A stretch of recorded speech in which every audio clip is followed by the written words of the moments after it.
नमस्कार दोस्तों, रीट एवं शिक्षक ग्रेड सेकंड भर्ती के लिए हम देख रहे थे शिक्षा मनोविज्ञान, जिसके अंदर हमने टॉपिक देखा था चिंतन, कल्पना व तर्क। दोस्तों, आज हम लेकर आए हैं चिंतन, कल्पना और तर्कना से रिलेटेड टॉप 55 महत्वपूर्ण प्रश्न दोस्तों, जो विभिन्न प्रतियोगी परीक्षाओं के अंदर पूछे गए प्रश्न है और आपके लिए बहुत ही इंपॉर्टेंट रहेंगे। इसलिए अंत तक एक एक प्रश्न को आप ध्यान से देखें और एक बार वीडियो को लाइक, शेयर और जो नए साथी है वो चैनल को जरूर सब्सक्राइब करें। दोस्तों, तो चलते हैं आज के इस टॉपिक में। चिंतन, कल्पना व तर्कना के टॉप 55 महत्वपूर्ण प्रश्न आज हम देखने वाले हैं, जिसके अंदर पहला प्रश्न आपकी स्क्रीन पे आ चुका है। रचनात्मक कल्पना किसका एक प्रकार है? रचनात्मक जो कल्पना होती है वो उत्पादनात्मक कल्पना, कलात्मक कल्पना, सैद्धांतिक कल्पना या इनमें से कोई नहीं। तो बताइए किसका प्रकार है? रचनात्मक कल्पना। ये प्रकार है आपके उत्पादनात्मक कल्पना का। एक नंबर ऑप्शन है जो यहां पे रहेगा आपका सही। दोस्तों, नेक्स्ट क्वेश्चन में चलिए। क्वेश्चन नंबर 2 देखिए। निम्नांकित कथनों पर ध्यान दे तथा दिए गए कूट संकेत के आधार पर उत्तर दे। दोस्तों, पहला देखिए, परिणामवादी कल्पना का आधार भौतिक होता है। पहला सही है आपका। दूसरा देखिए, परिणामवादी कल्पना में कार्य परिणाम के बाद व्यक्ति को आनंद की अनुभूति होती है मित्रों, यह भी सही है। तीसरा देखिए, परिणामवादी कल्पना में व्यक्ति का मस्तिष्क पूरी स्वतंत्रता के साथ कार्य करता है। पूरी स्वतंत्रता के साथ कार्य मस्तिष्क नहीं करता, यह गलत है।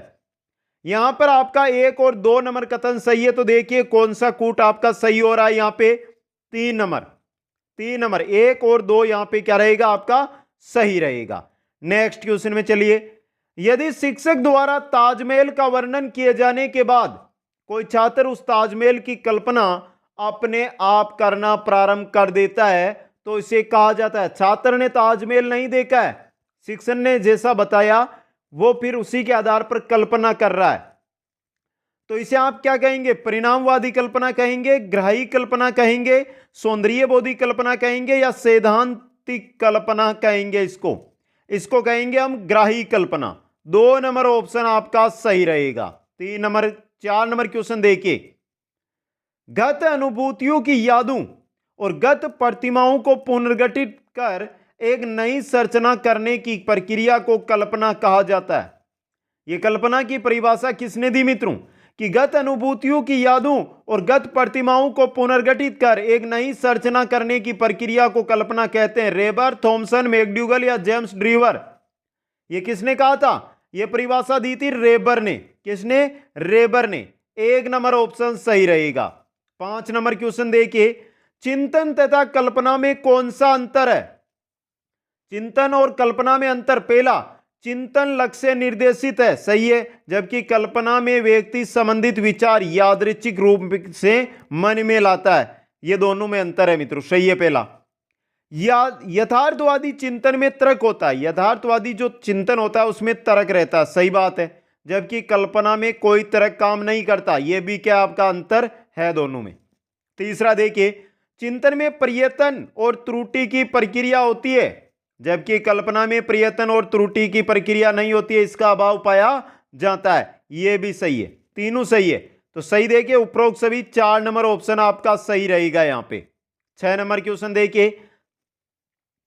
किस विद्वान ने सौंदर्यबोधी कल्पना को कलात्मक कल्पना व अनोखी कल्पना में बांटा है?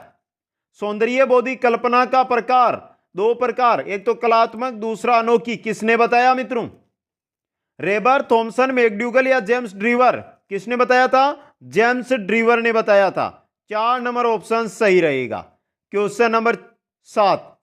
यदि कोई छात्र बैठे बैठे हवाई जहाज से सैर करने की कल्पना करे तो कभी प्रधानमंत्री से हाथ मिलाने की कल्पना, तो कभी लाल किले पर झंडा फहराने की कल्पना करता है, तो यह किस कल्पना का उदाहरण होगा मित्रों?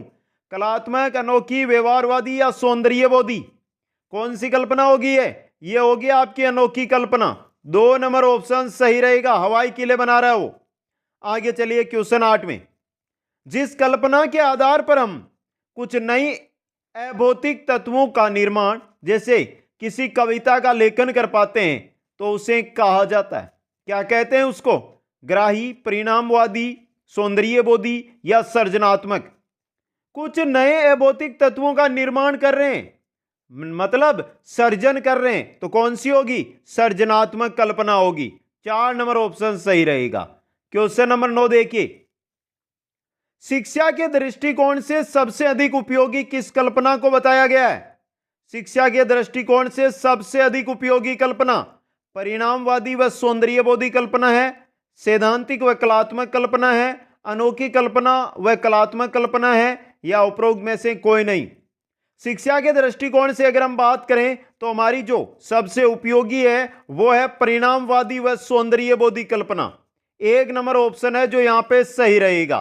क्वेश्चन नंबर 10 में चलिए, निम्नलिखित में से कौन सी तर्क प्रक्रिया सामान्य से विशिष्ट की ओर होती है? सामान्य से विशिष्ट की ओर, उदाहरण से नियम चले या नियम से उदाहरण चले? मित्रों सीधा बता रहा हूं आपको, आगमनात्मक, समीक्षात्मक, निगमनात्मक या मूल्यांकनात्मक। नियम से उदाहरण की ओर जाते हैं हम सामान्य से विशिष्ट के सिद्धांत में, तो देखिए 3 नंबर ऑप्शन निगमनात्मक, 3 नंबर ऑप्शन सही रहेगा। क्वेश्चन नंबर 11 है, निगमनात्मक तर्क में शामिल होता है, अभी अभी देखा है ऊपर हमने, सामान्य से विशिष्ट की ओर, तो 1 नंबर ऑप्शन देखिए सामान्य से विशिष्ट की ओर। अगर विशिष्ट से सामान्य आए तो आगमनात्मक कर देना है, 1 नंबर ऑप्शन यहां पे सही रहेगा। क्वेश्चन नंबर 12 देखिए, जब कुछ थ्योरी या सिद्धांतों को व्यापक रूप से स्वीकार किया जाता है, जब कुछ थ्योरी और सिद्धांत है उनको व्यापक रूप से हम स्वीकार करते हैं तो विशेष मामलों को समझाने के लिए लागू किया जाता है, तो इसे निम्न रूप में से जाना जाता है, भावनात्मक, पार्श्व, विवेचनात्मक या निगमनात्मक तर्क। किस तर्क के नाम से जाना जाता है मित्रों? निगमनात्मक तर्क के नाम से। ऑप्शन 4 सही रहेगा। 13 नंबर क्वेश्चन देखिए, 12 से 15 वर्ष की अवस्था में विभिन्न प्रकार के चिंतन की योग्यता विकसित होती है और बालक वस्तुओं और चरों को तोड़ मरोड़ कर वह परीक्षण से सीखता है। यह किसका द्योतक है? ऑप्शन देखिए, विद्यार्थियों की योजना बनाने की योग्यता की, विद्यार्थियों की व्यवस्थाओं, तंत्र एवं वस्तु बनाने की योग्यता की, विद्यार्थी की अन्वेषणात्मक योग्यता की, या पुनः समीक्षा करने की योग्यता की। वस्तु को या चरों को तोड़ता है, मरोड़ता है, परीक्षण करता है, कुछ नया बनाता है, मतलब विद्यार्थी की अन्वेषणात्मक योग्यता है, उसका क्या है? द्योतक है। ऑप्शन 3 सही रहेगा। नेक्स्ट क्वेश्चन में चलिए, एक समस्या सुधारक बच्चा विचार के आधार पर कथनों की सच्चाई या संभावना का मूल्यांकन करता है। कौन से विचारों के आधार पर? सौंदर्यबोध, अमूर्त, तार्किक या सृजनात्मक। एक समस्या सुधारक बच्चा होता है वो तार्किक विचारों के आधार पर कथनों की सच्चाई या संभावना का क्या करता है? मूल्यांकन। 3 नंबर ऑप्शन सही रहेगा। क्वेश्चन नंबर 15 देखिए, विद्यार्थियों में तर्क शक्ति के विकास के लिए एक अध्यापक के रूप में आप क्या करेंगे? विद्यार्थियों में तर्क शक्ति के विकास के लिए आप एक अध्यापक के रूप में क्या करेंगे? ऑप्शन देखिए, किसी बालक से दिए गए विषय पर विचार प्रस्तुत करवाना, समूह चर्चा का आयोजन करवाना, 1 या 2 छात्रों से प्रतिवेदन तैयार करवाना, 1 छात्र से निष्कर्ष प्रस्तुत कराना। एक अध्यापक के रूप में तर्क शक्ति के विकास के लिए क्या करेंगे? समूह चर्चा का आयोजन करवाना। 2 नंबर ऑप्शन सही रहेगा। क्वेश्चन नंबर 16, वर्ष के बालक, कितने वर्ष है यहां पे? 9 वर्ष का बालक है ये, 9 वर्ष। 9 वर्ष के बालक की नैतिक तर्कना आधारित होती है, किस पर आधारित होती है? देखिए, किसी कार्य के भौतिक परिणाम उसकी अच्छाई या बुराई को निर्धारित करते हैं, इस पर ही आधारित होती है। ऑप्शन 1 आपका सही रहेगा। क्वेश्चन नंबर 17 देखिए, एक भाषा शिक्षक कक्षा में कविता का विवरण समझ जाकर कक्षा में कविता पढ़ा रहा है और छात्रों को स्पष्टीकरण से निष्कर्ष निकालने या व्यापक विचार करने के लिए कह रहा है। यह किस तरह का उदाहरण है? आगमनात्मक, निगमनात्मक, अवधारणा या परिकल्पना? यह आगमनात्मक तर्क का उदाहरण है। 1 नंबर ऑप्शन सही रहेगा। क्वेश्चन नंबर 18 देखिए, किसी विशेष परिस्थिति में किसी दिए गए सामान्य सिद्धांत को लागू करने की क्षमता को कहा जाता है। क्या कहा जाता है? तार्किक तर्क कहा जाता है। इंपॉर्टेंट क्वेश्चन है ये आपके लिए। नेक्स्ट क्वेश्चन में चलिए, किस मानसिक गतिविधि के माध्यम से उपलब्ध जानकारी को निष्कर्ष में स्थानांतरित किया जाता है? किस मानसिक गतिविधि के माध्यम से जो उपलब्ध जानकारी है उसको निष्कर्ष में स्थानांतरित किया जाता है मित्रों? तर्क के माध्यम से। 3 नंबर ऑप्शन सही रहेगा।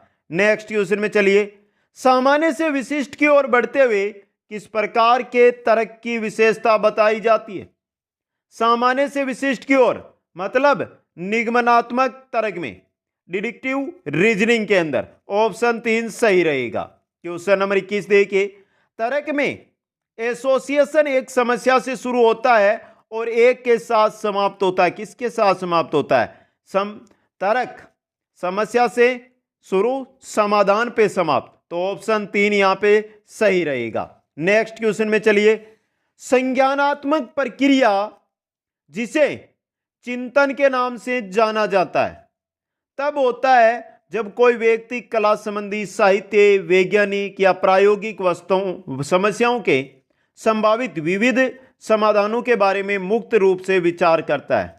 तो कौन सी संज्ञानात्मक होती है? ये अपसारी प्रक्रिया, संज्ञानात्मक प्रक्रिया जिसे अपसारी चिंतन के नाम से जाना जाता है। 3 नंबर ऑप्शन सही रहेगा।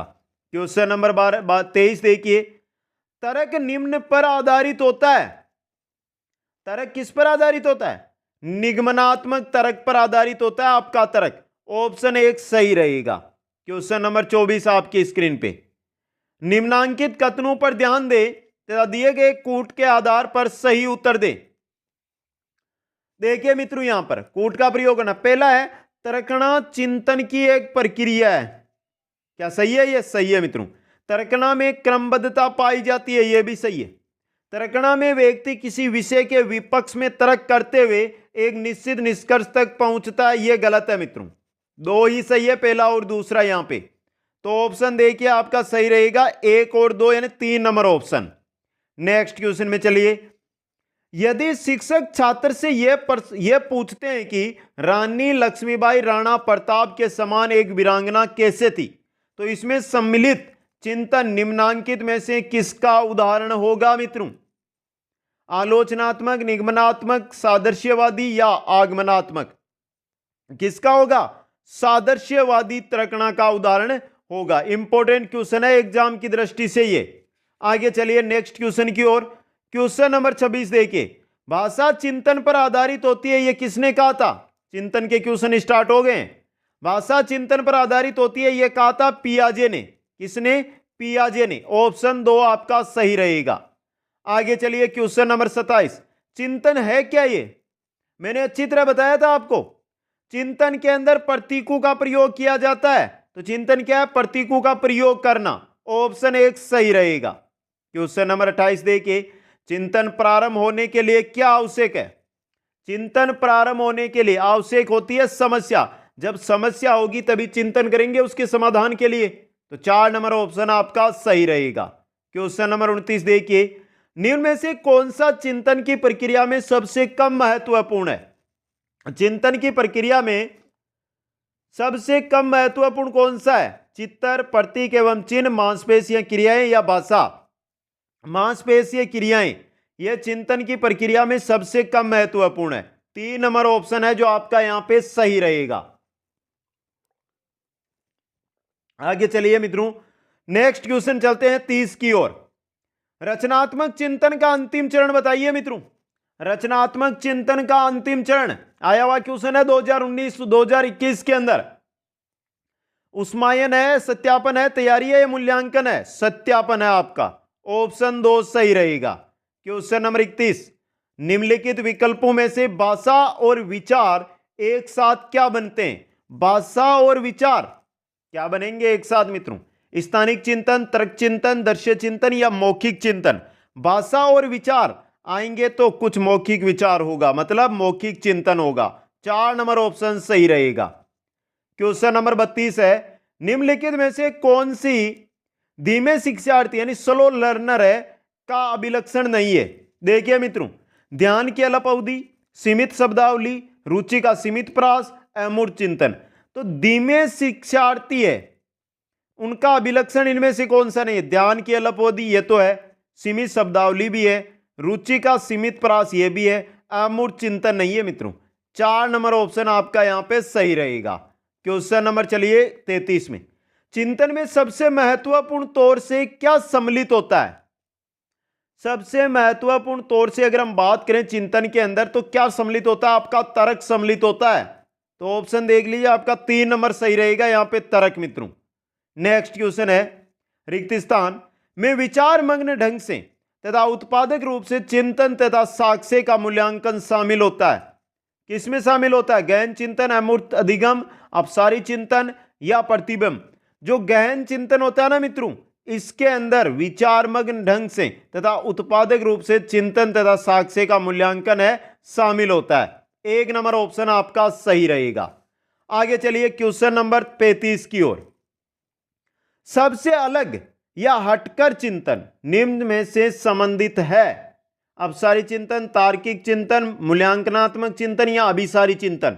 सबसे अलग या हटकर चिंतन निम्न में से है अपसारी चिंतन है आपका। 1 नंबर ऑप्शन सही रहेगा। 36 नंबर है, भाषा निम्न के लिए एक आवश्यक स्थिति नहीं है। किसके लिए आवश्यक स्थिति नहीं है भाषा? अवधारणात्मक सोच, गहन सोच, तार्किक सोच, विश्लेषणात्मक सोच। भाषा अवधारणात्मक सोच के लिए आवश्यक स्थिति नहीं है। 1 नंबर ऑप्शन सही रहेगा। नेक्स्ट क्वेश्चन नंबर 37 देखिए मित्रों, बौद्धिक अवधारणा इससे अधिक संबंधित है। बौद्धिक अवधारणा इससे अधिक संबंधित है किससे? यथार्थपूर्ण चिंतन से, सहज चिंतन से, तर्क संगत चिंतन से या भावनात्मक चिंतन से। 2018 2019 दोनों साल आया हुआ क्वेश्चन है टेट भर्तियों में, और सही जो आपका यहां पे रहेगा वो रहेगा 3 नंबर, तर्क संगत चिंतन दोस्तों। आगे चलिए क्वेश्चन नंबर 38, शब्दों की भाषा इसके लिए आवश्यक नहीं है। शब्दों की भाषा इसके लिए आवश्यक नहीं है। किसके लिए? वैचारिक चिंतन, अवधारणात्मक चिंतन, कल्पनाशील चिंतन या साचर्य चिंतन। शब्दों की भाषा कल्पनाशील चिंतन के लिए आवश्यक नहीं है। 3 नंबर ऑप्शन सही रहेगा।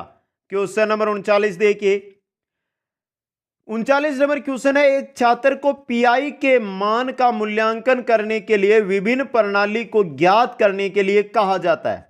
इसमें मुख्य रूप से निम्नलिखित में से कौन सा ऑपरेशन शामिल होगा? मूल्यांकन होगा, अभिसारी चिंतन होगा, अपसारी चिंतन होगा या अधिगम होगा? कौन सा होगा? अपसारी चिंतन शामिल होगा इसमें। 3 नंबर ऑप्शन सही रहेगा। क्वेश्चन नंबर 40 आपकी स्क्रीन पे, किस प्रकार का चिंतन सृजनशीलता से संबंधित होता है मित्रों?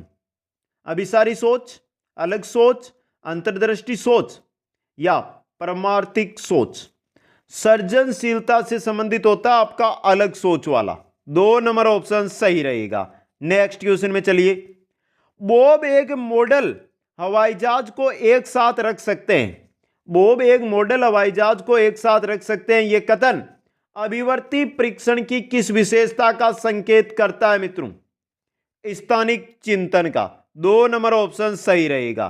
क्वेश्चन नंबर 42 देखिए, विद्यार्थियों को स्वतंत्र रूप से चिंतन करने तथा प्रभावी शिक्षार्थी बनने में सक्षम बनाने हेतु शिक्षक के लिए यह महत्वपूर्ण है।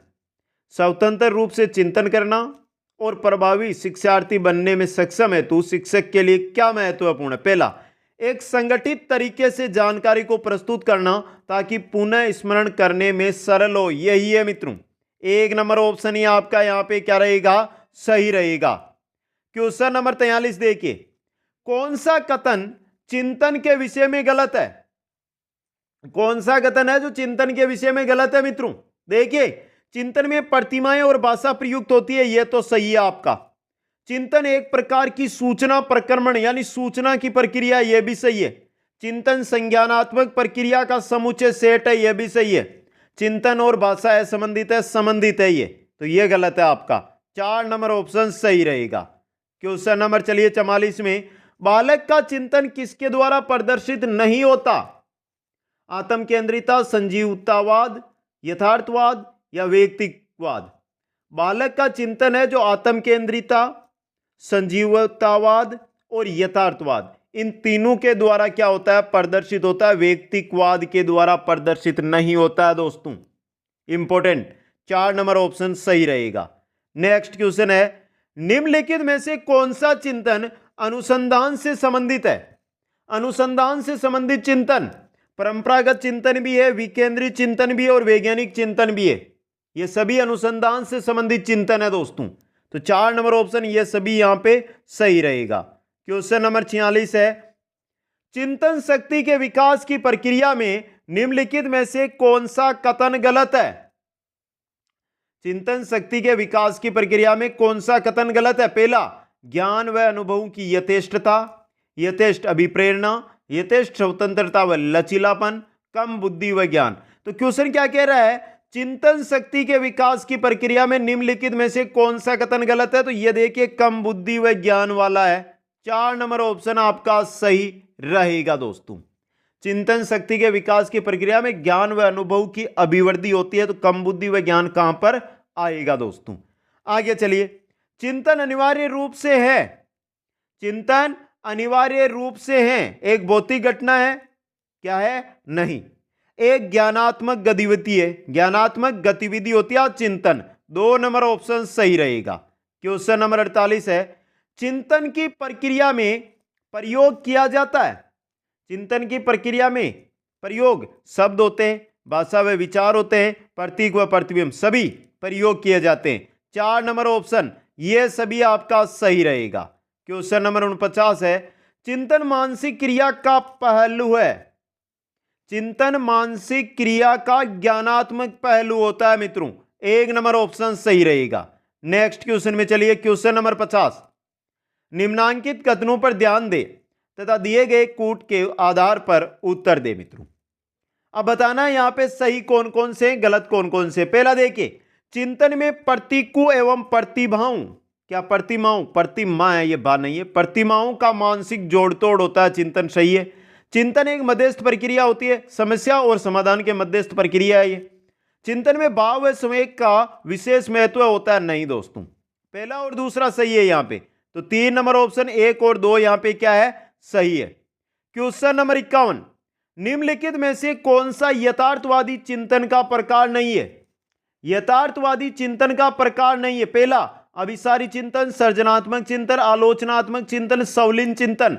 यथार्थवादी चिंतन और सवलीन चिंतन तो चिंतन के प्रकार है, तो सवलीन चिंतन कैसे हो गया, नहीं है ये प्रकार। 4 नंबर ऑप्शन आपका सही रहेगा। क्वेश्चन नंबर 52 देखिए, 52 नंबर क्वेश्चन है, अपने चिंतन में अवधारणात्मक परिवर्तन लाने हेतु शिक्षार्थियों को सक्षम बनाने के लिए शिक्षिका को क्या करना चाहिए? उन बच्चों को पुरस्कार देना चाहिए जिन्होंने अपने चिंतन में परिवर्तन किया है। बच्चों को स्वयं चिंतन करने के लिए हतोत्साहित करना चाहिए कि वे शिक्षिका को सुने और उसका अनुपालन करें। व्याख्यान के रूप में व्याख्या प्रस्तुत करनी चाहिए या स्पष्ट और आश्वस्त करने वाली व्याख्या देनी चाहिए तथा शिक्षार्थियों के साथ चर्चा करनी चाहिए। यह सही रहेगा 4 नंबर वाला। ऑप्शन 4, अपने चिंतन में अवधारणात्मक परिवर्तन लाने हेतु शिक्षार्थियों को सक्षम बनाने के लिए शिक्षिका को स्पष्ट और आश्वस्त करने वाली व्याख्या देनी चाहिए तथा शिक्षार्थियों के साथ क्या करनी चाहिए, चर्चा करनी चाहिए। क्वेश्चन नंबर 53, निम्नलिखित में से कौन सा प्रश्न चिंतन के गहन प्रकार की शैली को प्रोत्साहित करता है? चिंतन के गहन प्रकार की शैली को कौन सा प्रश्न? आधा का प्रतिलोम क्या होगा? न्यूनतम यानी छोटी से छोटी अभाज्य संख्या क्या है? आधी मात्रा के में चाय बनाने के लिए कितना दूध प्रयोग करेंगे? योग व्यकलन का विलोम है। कहने का क्या तात्पर्य? तो गहन चिंतन, चिंतन के गहन प्रकार की शैली को प्रोत्साहित करता है। 4 नंबर वाला ऑप्शन आपका। आगे चलिए 54 नंबर क्वेश्चन में, शिक्षार्थियों द्वारा की गई गलतियां और त्रुटियां, शिक्षार्थियों द्वारा की गई गलतियां और त्रुटियां बच्चों को कमजोर अथवा उत्कृष्ट चिन्हित करने के लिए अच्छे अवसर है। शिक्षक और शिक्षार्थियों की असफलता के सूचक है। उनके चिंतन को समझने के अवसर के रूप में देखी जानी चाहिए। यह सही है। अगर एक शिक्षार्थी गलतियां या त्रुटियां करता है तो उनको उन शिक्षार्थियों के चिंतन को समझने के अवसर के रूप में देखना चाहिए। 3 नंबर ऑप्शन सही रहेगा। और अंतिम क्वेश्चन, ये 55 क्वेश्चन चिंतन, कल्पना और तर्क, इनसे बाहर क्वेश्चन नहीं मिलेगा। बताइए, चिंतन अनिवार्य रूप से है एक, क्या है, संज्ञानात्मक गतिविधि। 3 नंबर ऑप्शन सही रहेगा यहां पे। तो मित्रों, आज की क्लास के ये 55 प्रश्न आपको कैसे लगे कमेंट करके बताएं। और अभी तक जिन साथियों ने इस वीडियो को लाइक, शेयर और चैनल को सब्सक्राइब नहीं किया है तो यह कार्य जरूर करें, उसी के बाद वीडियो को छोड़े। दोस्तों, आप सभी को बहुत बहुत धन्यवाद। जय हिंद, जय भारत।